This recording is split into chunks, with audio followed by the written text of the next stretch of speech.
નમસ્તે વિદ્યાર્થી મિત્રો, લિબર્ટી સ્કૂલ પરિવારના ઓનલાઈન લેક્ચરમાં તમારું સ્વાગત છે. વિદ્યાર્થી મિત્રો, આપણે ધોરણ 12 ની અંદર ચેપ્ટર નંબર 4 નો શુભારંભ કરી ચૂકેલા છે.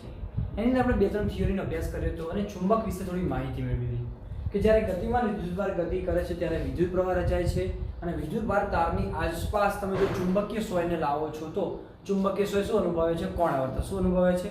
કોણાવર્તન અનુભવે છે. હવે આ કોણાવર્તન જે અનુભવે છે આપણે શું બતાવે છે કે વિદ્યુત પ્રવાહ તારની આજુબાજુમાં ચુંબકીય ક્ષેત્રનો શું થાય છે? ઉદ્ભવ. શું થાય છે? ઉદ્ભવ થાય છે. હવે એ જ વસ્તુને આપણે મેળવવા માટે, એ જ કન્ડિશનને સાબિત કરવા માટે આપણે પહેલા એક સૂત્ર જોવું પડશે. એ સૂત્રના ઉપયોગથી આપણે એના થોડો ગુણધર્મો જોઈશું અને એ ગુણધર્મનો ઉપયોગ કરીને આપણે ચુંબકીય ક્ષેત્રની શું કરશો? વ્યાખ્યા. શું મેળવવાના છીએ? વ્યાખ્યા મેળવવાના છીએ. કેમ એ કેમ કોણાવર્તન થયું, એની પાછળનું કારણ શું હતું એ આપણે જાણવાનું છે. તો પ્રશ્ન શું પૂછાઈ શકે? આઈએમપી પ્રશ્ન છે.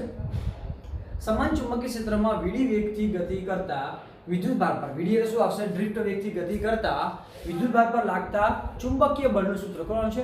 ચુંબકીય બળનું આપણે સૂત્ર મેળવવાનું છે. તો આપણે જોઈ શકીએ છીએ કોઈ વાહક લઈએ. શું લઈશું આપણે? વાહક લઈએ છીએ. તો વાહકનો જે આડછેદનું ક્ષેત્રફળ જે છે એ છે કેટલું છે? એ છે એવું વિચારી લો. અને એનો વેગ છે એ વી વેગથી, કેટલા વેગથી? વીડી વેગથી શું કરે છે? ગતિ. શું કરે છે? ગતિ કરતો હોય ત્યારે.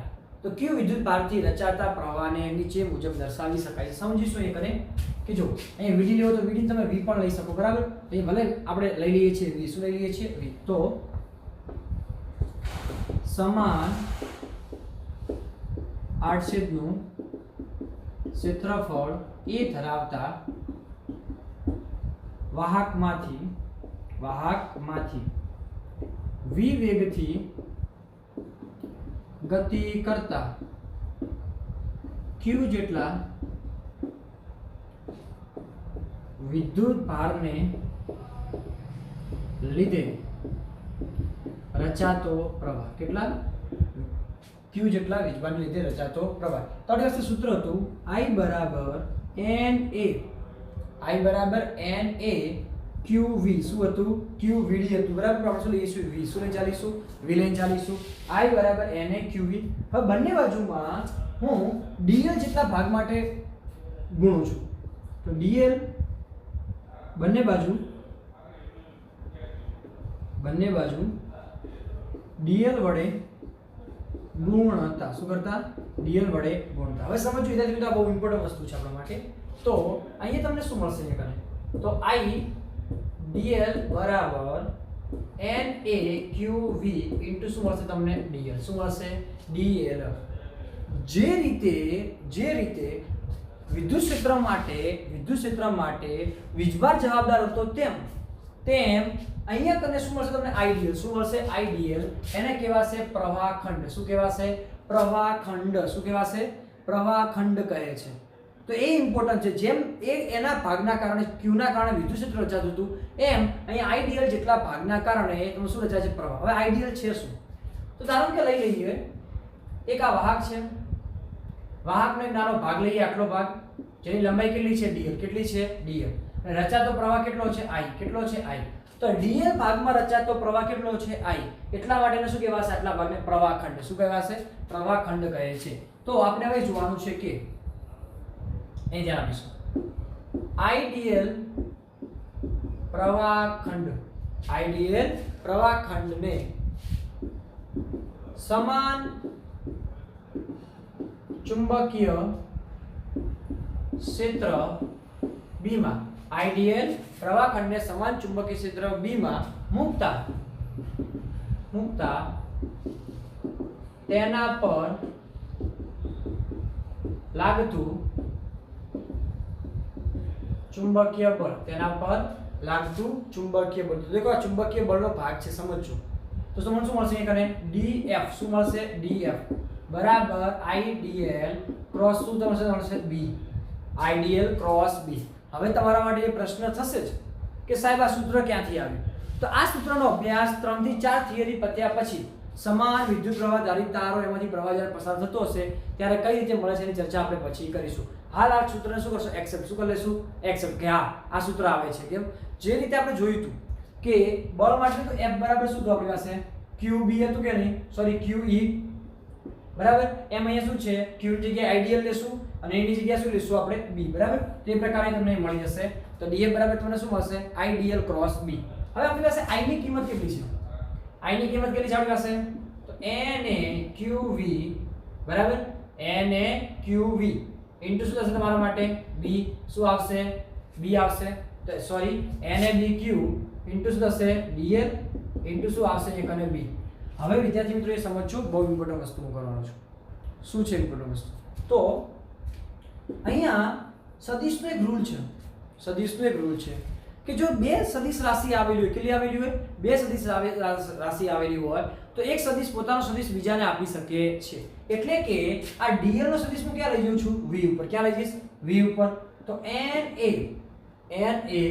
q dl, na q dl v cross શું આવશે? b. શું આવશે?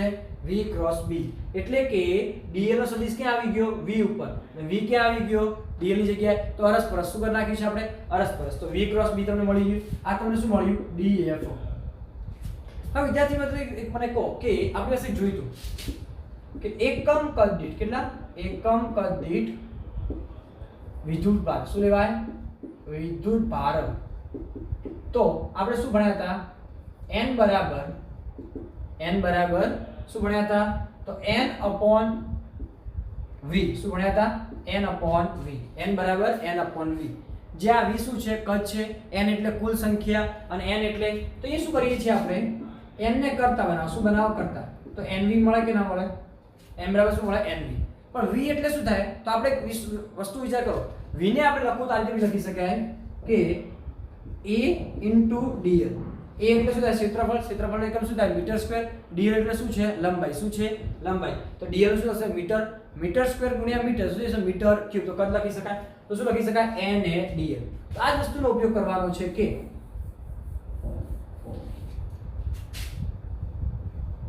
વાહકમાં રહેલા કુલ વિદ્યુત ભારની સંખ્યા, કુલ વિદ્યુત ભારની સંખ્યા કેટલી હોય? બરાબર na dl. કેટલી છે? na dl જેટલી છે. ભાગમાં રહેલા કુલ વિદ્યુત ભારની સંખ્યા કેટલી છે? na dl જેટલી છે. આથી અહીંયા સમજીશું q જેટલા, ખાલી કેટલો લેવો છે? q. બધી સંખ્યા લેવી નથી. તો q જેટલા વીજભાર પર લાગતું ચુંબકીય બળ શું લેવાય? ચુંબકીય બળ. તો Fm બરાબર dF બરાબર શું થશે આપણા માટે? dF બરાબર તો na dl. શું લેશું આપણે? na dl. હવે dF ની કિંમત કેટલી છે આપણી પાસે? તો na dl q v cross શું છે આપણી પાસે? b.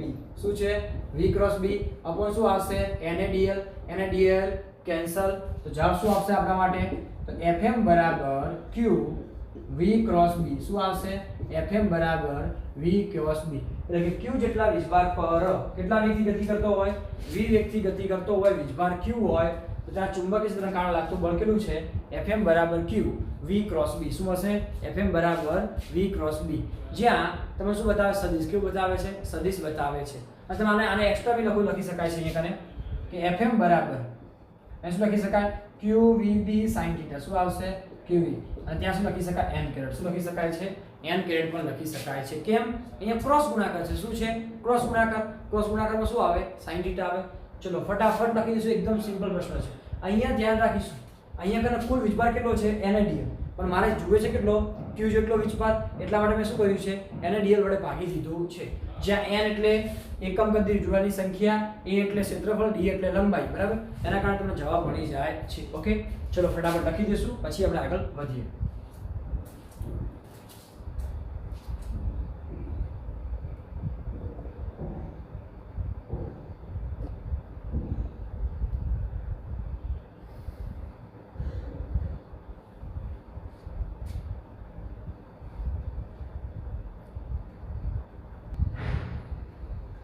ચલો વિદ્યાર્થી મિત્રો આગળ વધીએ આપણે.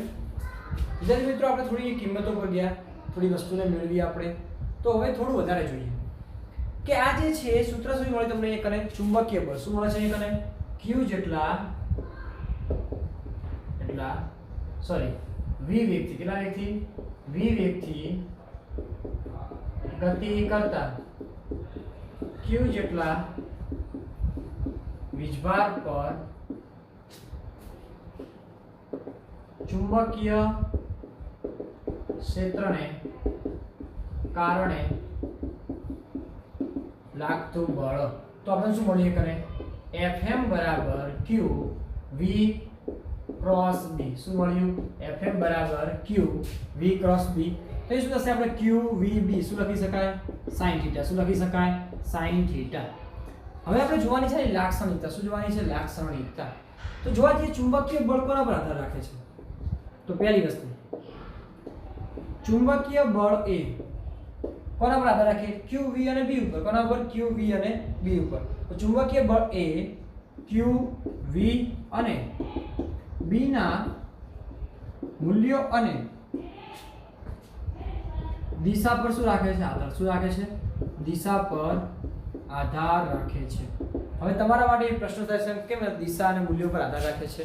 આનો મીનિંગ શું થાય છે તો સમજી લો. અહીંયા જોવા જઈએ તો અહીંયા જે થીટા જે છે sin θ. શું છે sin θ. એ શું બતાવે છે ખૂણો. શું બતાવે છે ખૂણો. તો એ જોવા જઈએ તો એ ખૂણો બહુ મહત્વની વસ્તુ છે. હવે આપણે જોવા જઈએ તો જો વેગ v અને ચુંબકીય ક્ષેત્ર એ સમાંતર કે પ્રતિ સમાંતર કેવા હોય સમાંતર કે પ્રતિ સમાંતર હોય તો સમાંતર કે કેવા હોય પ્રતિ સમાંતર હોય તો એટલે કે બંને એક જ દિશામાં બંને કેવા હોય વિરુદ્ધ દિશામાં હોય. એટલે કે ચુંબકીય ક્ષેત્ર આ દિશામાં હોય અને એ દિશામાં શું થતો હોય v વેગથી ગતિ કરતો અથવા ચુંબકીય ક્ષેત્ર આ દિશામાં છે પણ v વેગથી આ દિશામાં ગતિ કરતો હોય ત્યારે શું કન્ડિશન લાગશે. તો એ બંને કન્ડિશનની અંદર જોવા જઈએ તો देखो समांतर से थीटा बराबर કેટલો મળશે તમને 0. કેવો મળશે 0. ક્યારે સમાંતર હોય ત્યારે. અને પ્રતિ સમાંતર થીટા કેટલો મળશે 180. કેટલો મળશે 180.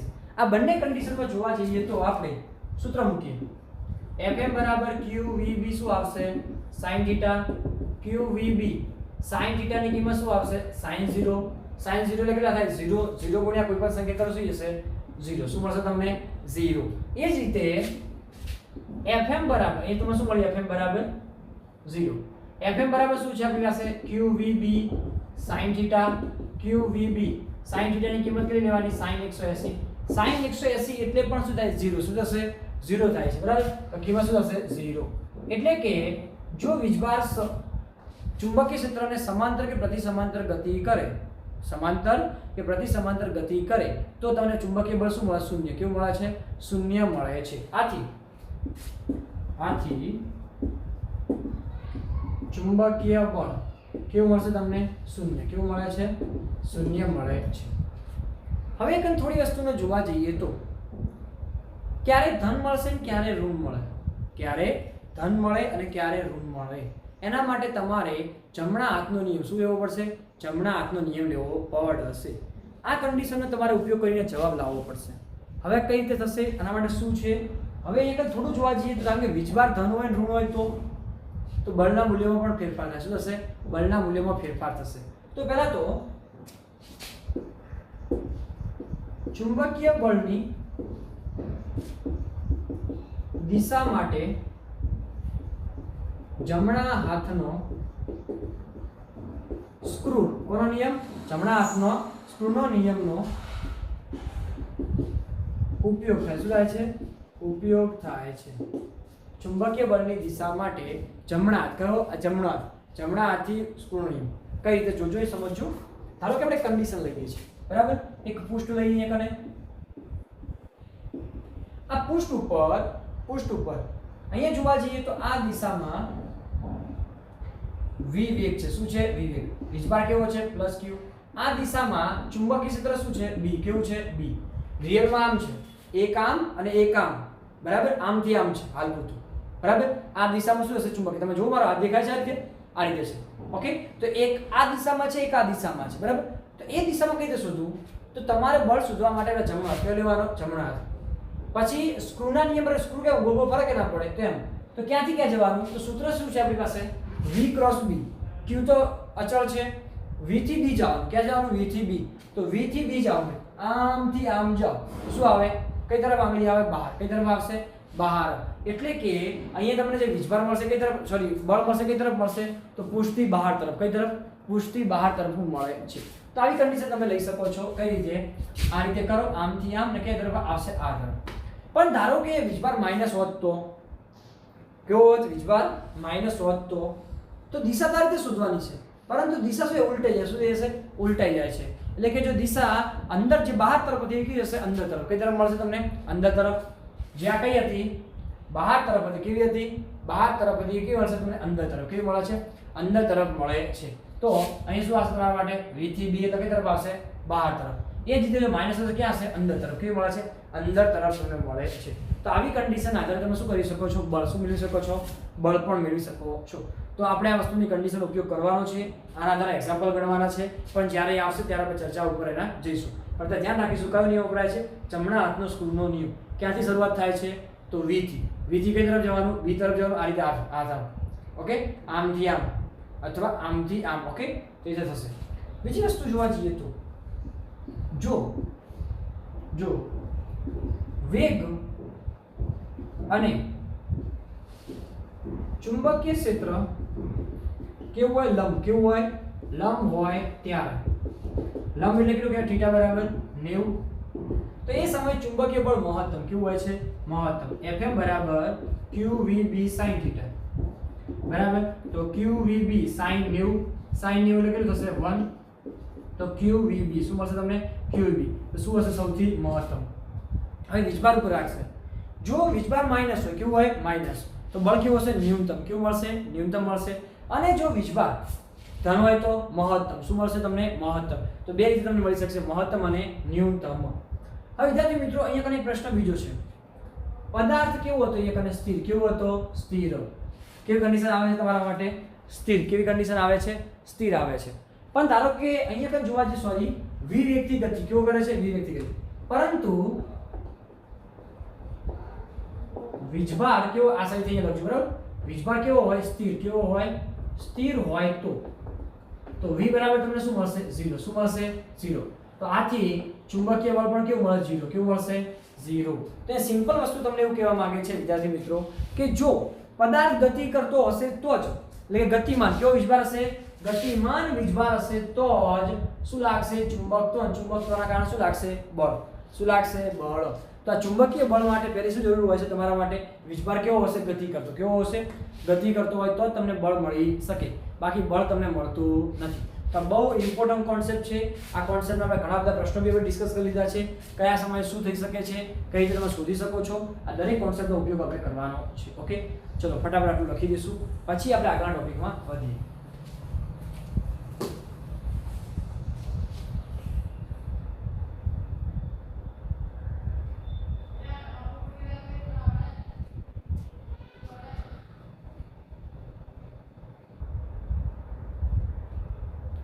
ચલો વિદ્યાર્થી મિત્રો આગળ વધીએ.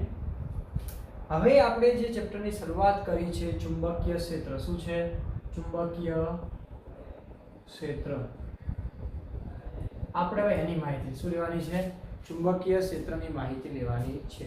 તો હવે ચુંબકીય ક્ષેત્ર વિશે થોડું જોઈએ વિદ્યાર્થી મિત્રો આપણે. તો શું છે ચુંબકીય ક્ષેત્ર? હવે આપણે સૂત્ર શું આવ્યું? ચુંબકીય બળ. શેનું સૂત્ર લેવું છે આપણે? ચુંબકીય બળ Fm બરાબર qvb sin θ. શું આવ્યું? sin θ. હું એમાં b ને કરતા કરું. શું કરું? b ને કરતા. તો Fm બરાબર q નીચે આવે, v નીચે આવે, sin θ પણ શું આવશે? નીચે. બરાબર કેટલું આવશે આપણા માટે? b. તો સિમ્પલ વસ્તુમાં જોવા જઈએ b બરાબર શું થશે? Fm. શું થશે? એ કને Fm qv sin θ. શું થશે? qv sin θ. હવે આ સૂત્રની અંદર જો હું q બરાબર લઈ લઉં 1 કુલમ. કેટલો લઈ લઉં? 1 કુલમ. v બરાબર લઈ લઉં 1 મીટર પ્રતિ સેકન્ડ અને sin લઈ લઉં 90. કેટલા લઈ લઉં? 90. તો કેટલા મળશે મને? 1. આ બધી કિંમતો આમાં મૂકીએ શું થશે? અહીંયા દેખો, b નો b, fm અહીંયા 1 ગુણ્યા 1 તો જવાબ શું આવે? b બરાબર fm. શું આવે? b બરાબર fm. તો આના પરથી એક વ્યાખ્યા બનાવું છું કે ક્ષેત્રને લંબ રૂપે, કેવું? ક્ષેત્રને લંબ રૂપે ક્ષેત્રને લંબ રૂપે, કયા ક્ષેત્રને? ચુંબકીય ક્ષેત્રને. કેવું? ચુંબકીય ક્ષેત્રને કે ક્ષેત્રને લંબ રૂપે એકમ વેગથી, જે કેવો છે એક એટલે કેટલો લેશો? એકમ વેગથી. વીજભાર બી કેટલો છે? 1 કુલમ. કે એક એકમ કેટલા? એક એકમ ધન વિદ્યુત ભાર પર, કેવા?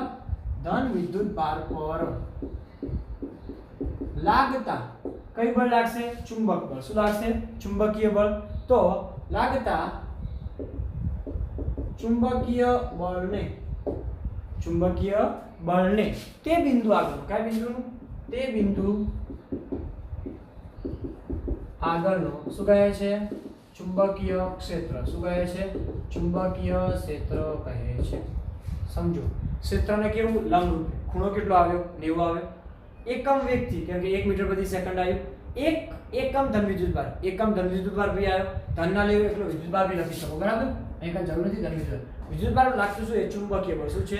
ચુંબકીય બળ. એને શું કહેવાય છે આપણા માટે? ચુંબકીય બળને ચુંબકીય ક્ષેત્ર. શું કહીશું? ચુંબકીય ક્ષેત્ર કહે છે. હવે આપણે લેવો છે બી નો એકમ. શું લાવવો છે? બી નો એકમ. તો સૂત્ર શું હતું? Fm બરાબર QVB, સોરી QV sin θ. શું છે? QV sin θ. ઓકે, હવે જોવા જઈએ તો આપણે માટે FM એટલે શું થશે આપણા માટે? શું થાય FM એટલે? તો ન્યૂટન. બળ છે એટલે શું આવે? ન્યૂટન. Q નું શું થશે આપણા માટે? કુલમ. શું થશે? કુલમ. V નો એકમ તો મીટર પ્રતિ સેકન્ડ. અને રેડિયન sin θ નો એકમ હોય રેડિયન હોય. શું હોય? રેડિયન. આ s ને ક્યાં લઈ જાઓ? ઉપર. ક્યાં લઈ જશું? ઉપર. તો ns નીચે શું આવશે? Coulomb into metre. શું આવશે? Coulomb into metre. ઓકે, હવે આ એકમ બને છે 2 3, બરાબર? પછી થોડું એકમ જોઈ લઈએ. અહીંયા શું બનશે? પહેલા તો newton second coulomb inverse metre inverse. શું કહેવાશે? કુલમ સેકન્ડ કુલમ, કારણ કે આવ્યું ઉપર આવી શું થશે? કુલમ ઇનવર્સ મીટર ઇનવર્સ, બરાબર? તો આને કહેવાય છે નિકોલા ટેસ્લા. શું કહેવાય છે? Nikola tesla. એટલે કે ચુંબકીય ક્ષેત્રનો મુખ્ય એકમ છે ટેસ્લા. શું છે? ટેસ્લા. અને એક t એને શું દર્શાવે છે? t વડે દર્શાવે છે. તો t બરાબર ns કુલમ મીટર. આ એનો એકમ છે. શું છે? એકમ. તો આપણે એના સિવાય ઘણા બધા એકમો બનાવવાના છે, એનો ઉપયોગ આપણે કરીશું. તો થોડો એકમ અહીંયા બી જોઈ લઈએ. દેખો અહીંયા કઈ જોઈએ? ન્યૂટન. કુલમ પર શું લેલું? સેકન્ડ. કુલમ પર સેકન્ડ. તો એ શું આવશે? મીટર. કુલમ પર સેકન્ડ શું આવે? મીટર. હા, તો આ એકમનો ઉપયોગ કરો તો શું જવાબ મળે? કુલમ પર સેકન્ડ. તો શું મળશે તમને જવાબ? તો એ જવાબ મળશે કુલમ પર સેકન્ડ એટલે એમ્પિયર. શું થાય? એમ્પિયર. તો ન્યૂટન પર એમ્પિયર ઇન્ટુ મીટર. શું થશે? ન્યૂટન પર એમ્પિયર મીટર. એ પણ શું આવશે? ટેસ્લા. તો 1 ટેસ્લા બરાબર 1 ન્યૂટન પર એમ્પિયર ઇન્ટુ મીટર. આનો બીજો એકમ ટેસ્લા. તમે જાણો કે 1 ની લખો ચાલશે, બરાબર? તો ટેસ્લા બરાબર શું લખી શકાય? ન્યૂટન પર એમ્પિયર ઇન્ટુ મીટર. હવે આપણે ન્યૂટનનો બીજો એકમ મૂકીએ છીએ. ન્યૂટનનો એક બીજા એકમની આપણે શરૂઆત કરીએ છીએ. કયો એકમ છે? તો આપણે લઈએ ટોર્ક માટે. શું લેવો છે આપણે? ટોર્ક માટે લેવું છે. તો ટોર્ક માટે તમારે શું બનશે? એ કરે તો એની અંદર કોઈ ફેરફાર જોવા મળશે તમને. હવે બીજો એકમ લેવો શું લઈ શકાય? તો એ એકમની ચર્ચા આપણે જ્યારે જરૂર પડશે ત્યારે કરીશું.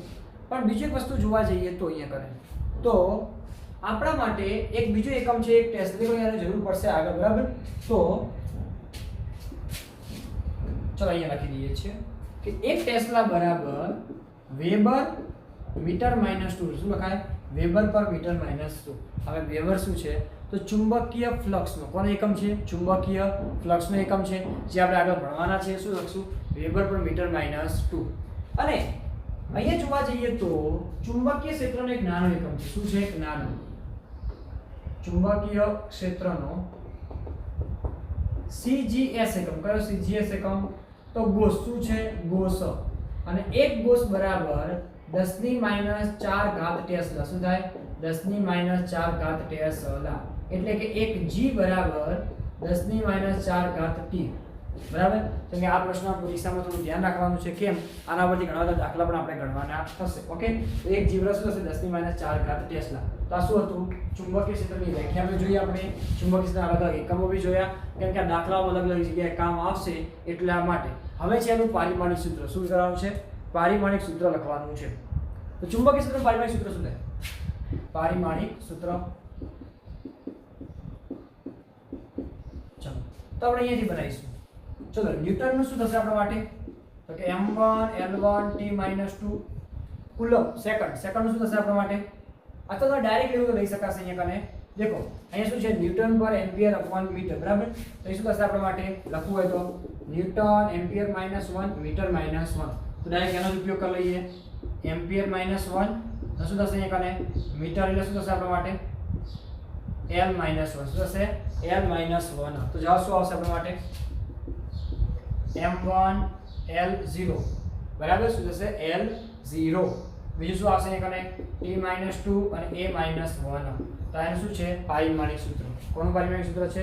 ચુંબકીય ક્ષેત્રનું પારિમાણિક સૂત્ર છે. ચલો ફટાફટ લખી દઈશું, પછી આપણે આગળ જોઈએ.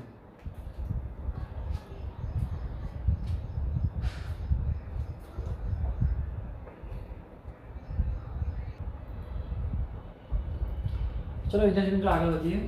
હવે છે લોરેન્ટ્ઝ બળ. શું છે? લોરેન્ટ્ઝ બળ. બધા કે આ સાહેબ શું નવું આવ્યું પાછું? આ પાછું શું નવું આવ્યું? તો જોઈએ કે થોડું સિમ્પલ વસ્તુ છે. અહીંયા બે વસ્તુ ભેગું થશે. વિદ્યુત ક્ષેત્ર અને ચુંબકીય ક્ષેત્ર શું કરવાનો છે? બંનેનો ભેગો સમન્વય. એટલે કે જ્યારે વિદ્યુત ક્ષેત્ર અને ચુંબકીય ક્ષેત્ર બંને હાજર હોય, જ્યારે વિદ્યુત ક્ષેત્ર અને ચુંબકીય ક્ષેત્ર શું હોય? બંને હાજર હોય ત્યારે બંને હાજર હોય ત્યારે ગતિમાન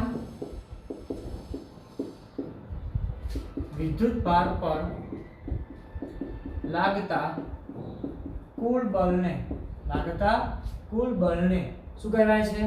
લોરેન્ટ્ઝ બળ. શું કહે છે? લોરેન્ટ્ઝ બળ કહે છે. એટલે કે સિમ્પલ ભાષામાં વિદ્યાર્થી મિત્રો કહેવા જઈએ તો એ બંને વસ્તુની અસર જોવા મળશે. ચુંબકીય ક્ષેત્રની અસર જોવા મળશે, બીજું કોની જોવા મળશે? વિદ્યુત બળ. કોની જોવા મળશે? વિદ્યુત બળની અસર જોવા મળશે. તો એ લખીએ તો E જેટલા વિદ્યુત ક્ષેત્રને લીધે Q જેટલા વીજભાર પર લાગતું વિદ્યુત બળ. તો Fe શું લઉં છું? Fe એટલે કોના માટે છે? વિદ્યુત બળ માટે. અથવા સ્મોલ e લે પેલું શું લખું? Small e. તો તમને શું મળશે? QE. કયું મળશે? QE. આપણે ભણી ચૂકેલા છો. એ જ રીતે B જેટલા ચુંબકીય ક્ષેત્રને લીધે Q જેટલા વીજભાર પર લાગતું ચુંબકીય બળ. તો Fm બરાબર Q શું મળે તમને? V cross B. શું મળે છે? Fm બરાબર Q V ક્રોસ B. શું મળે છે? V ક્રોસ B મળે છે.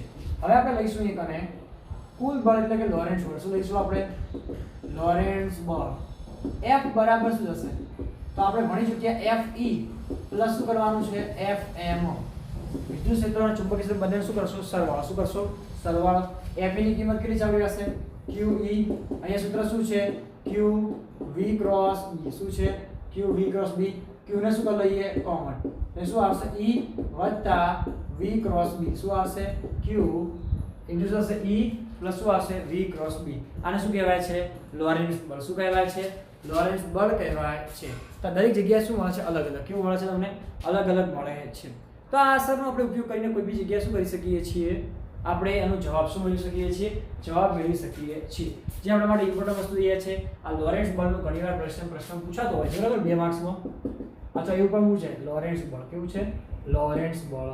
ઓકે, તો આ વસ્તુનું ધ્યાનથી સમજો. સિમ્પલમાં સિમ્પલ પ્રશ્ન છે, કોઈ વધારે હાર્ડ છે નહીં. તો 2 માર્ક્સમાં પૂછાઈ જાય તો પૂરેપૂરો ફાયદો થઈ શકે. ઓકે, ચલો ફટાફટ લખી દઈશું, પછી આપણે આગળ જોઈએ.